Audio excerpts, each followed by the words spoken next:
Now, generally the gardens around Rectory Cottage and the gardens around Church House look pretty nice, I think.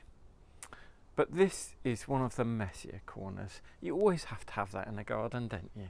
You have to have the messy bits and the untidy bits.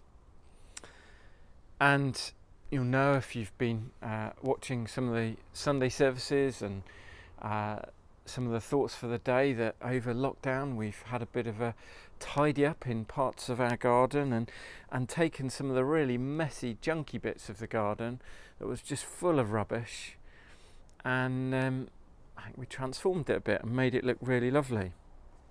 I don't know if you're a somebody who likes mess or somebody who likes to be tidy, but I'm sure you'd agree that when you've got something that's messy and you transform it, you take it from messy to looking great, it's really satisfying, isn't it? And actually the messier and the more rubbish there is, the more satisfying it is when you're able to transform it and turn it into something good.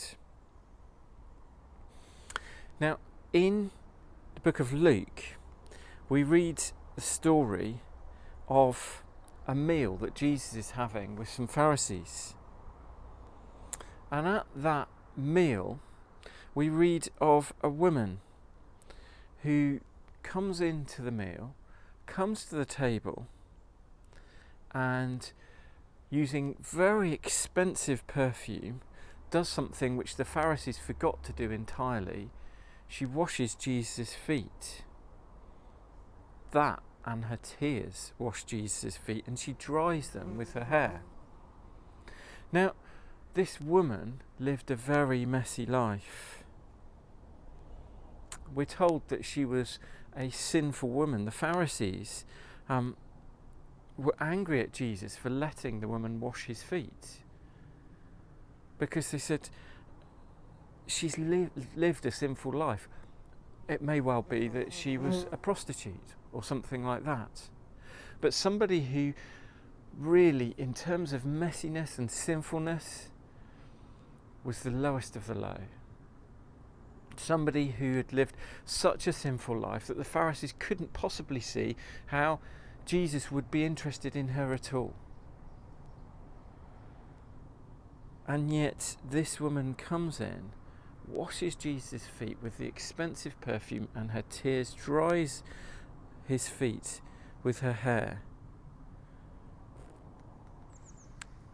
And Jesus tells them this story. He says this: 2 people owed money to a certain moneylender. One owed him 500 denarii, the other 50. Neither of them had the money to pay him back, so he forgave the debts of both. Now Jesus says, which of them will love him more? The Pharisee Simon replied, I suppose the one who had the bigger debt forgiven. You've judged correctly, Jesus said. You see, this woman realised who Jesus is. She realised her sin. She realised how much she desperately needed Jesus. And Jesus forgives her. That huge pile of mess in her life, all that stuff that she'd done which she knew was totally wrong, Jesus forgives her. All of that is cleared out.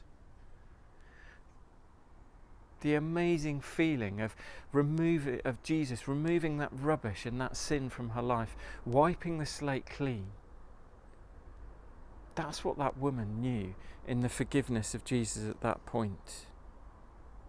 The Pharisees were astonished because only God could forgive sins, and Jesus was showing here that he was God. But he was also showing, amazingly, that no pile of rubbish in our lives, no sin is too great for Jesus to forgive. That's why he came and he died on a cross. And I wonder sometimes if we're in danger of looking at people, maybe family members and maybe colleagues at work, maybe friends, and we see their lifestyle, we see what they're doing, and we think there's no way they can be forgiven. They're just miles away from God. They've got too much baggage. They've got too much mess in their lives. There's no way God can sort that out. Well, this story in Luke chapter 7, end of Luke chapter 7, reminds us that's just not right. We need to be praying for those people. And we need to remember, actually, the bigger the pile of rubbish that Jesus clears out as he forgives us and wipes us clean and washes us clean, the more grateful and thankful we are. That woman was overwhelmed with thankfulness. She was overwhelmed with remorse and sorrow for her sin. And those are right emotions.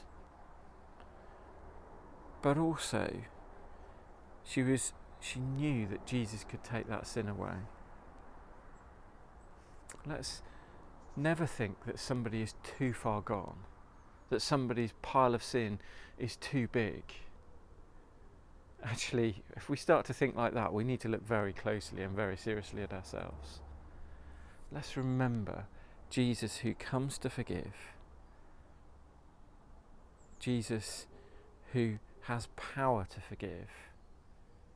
Jesus who acts to forgive by going to the cross.